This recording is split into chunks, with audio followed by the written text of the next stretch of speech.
Hi there, Sunnyside Runners. This is a crazy time and an uncertain time. We haven't had in-person classes for 2.5 months. Spring sports were canceled before we could have any competitions. We can't safely meet together in person, and we don't know what school will look like in the fall. We don't even know if there's going to be a season for us in the fall, or this year period. When I was in high school, obviously I ran cross country and track, but I was also a Boy Scout. And as a Boy Scout, we had a motto, which is be prepared.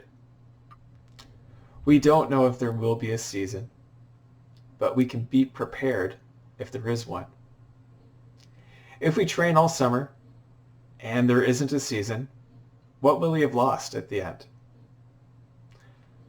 40 to 60 minutes a day running for the sake of running is never badly spent. You feel better, you look better, and you're happier. But what if there is a season? I've looked at all the results on athletic.net for Sunnyside Cross Country, and I've noticed a few things about our school. First, we've had a few really outstanding girl runners, including a state 2-mile champion. But we've never had a strong girls team. Second, in the past 20 years, we've only had 2 seasons with a decent guys team. They never qualified for state. Third, we have the talent at Sunnyside right now to make history this fall. At the time of recording this message, I've invited 67 students to our Google Classroom page. There are a few more that I'm trying to add, but I still need their email addresses. I also don't have access to the upcoming freshmen. I don't know who might be willing to run because there wasn't a track season. I just don't know. So that's 67 10th through 12th graders for next fall.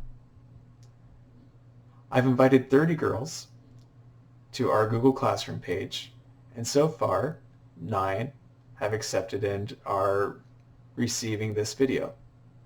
Of the 37 boys that I invited, 18 are on. So if we were to take just you 9 girls and you 18 boys, and if you were to train all summer and race it in the fall, I bet that we could send 3 to 4 runners to the state meet. 1 or 2 of you girls, and I'm pretty sure 2 boys, have a really good chance of making it to state if you train all summer. That would be the very most in 1 year in our school history.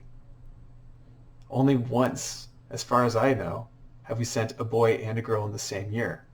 That was Michael Condi and Dallas Borrego a few years ago.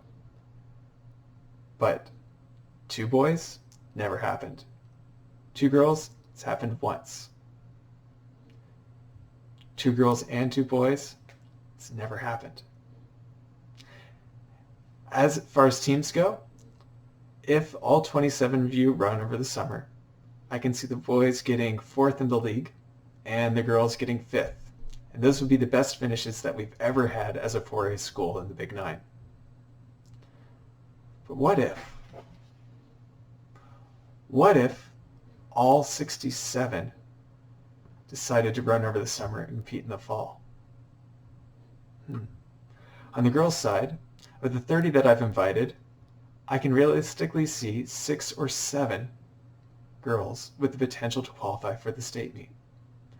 On the boys' side, of the 37, there's 5 to 7 who have a decent shot of qualifying.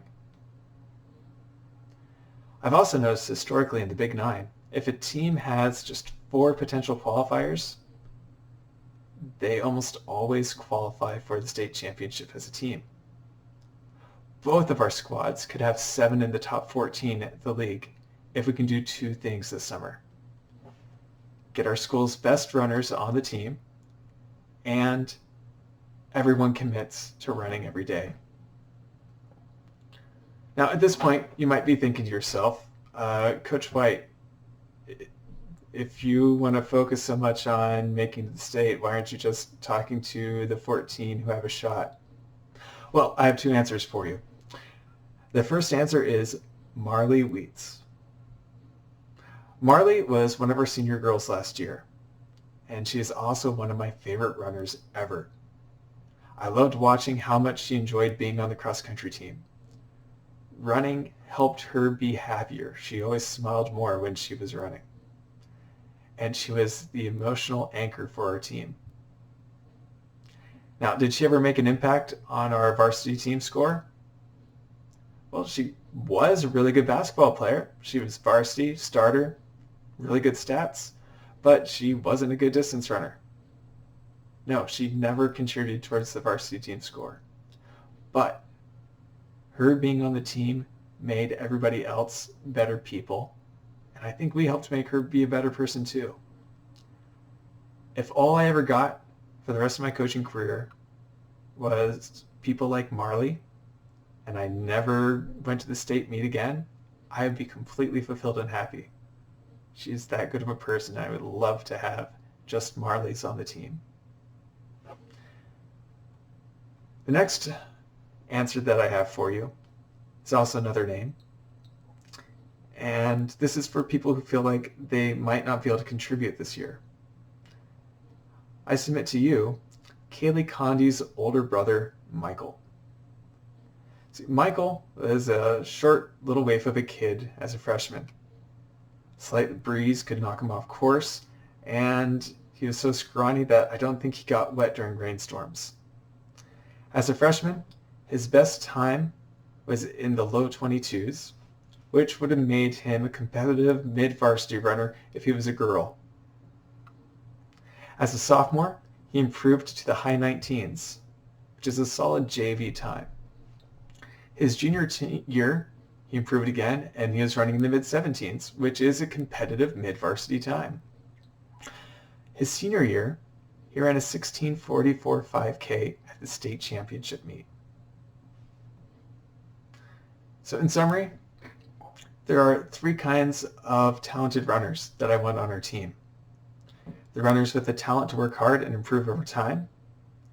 The runners with the talent to make themselves and the people around them better people through hard work over time.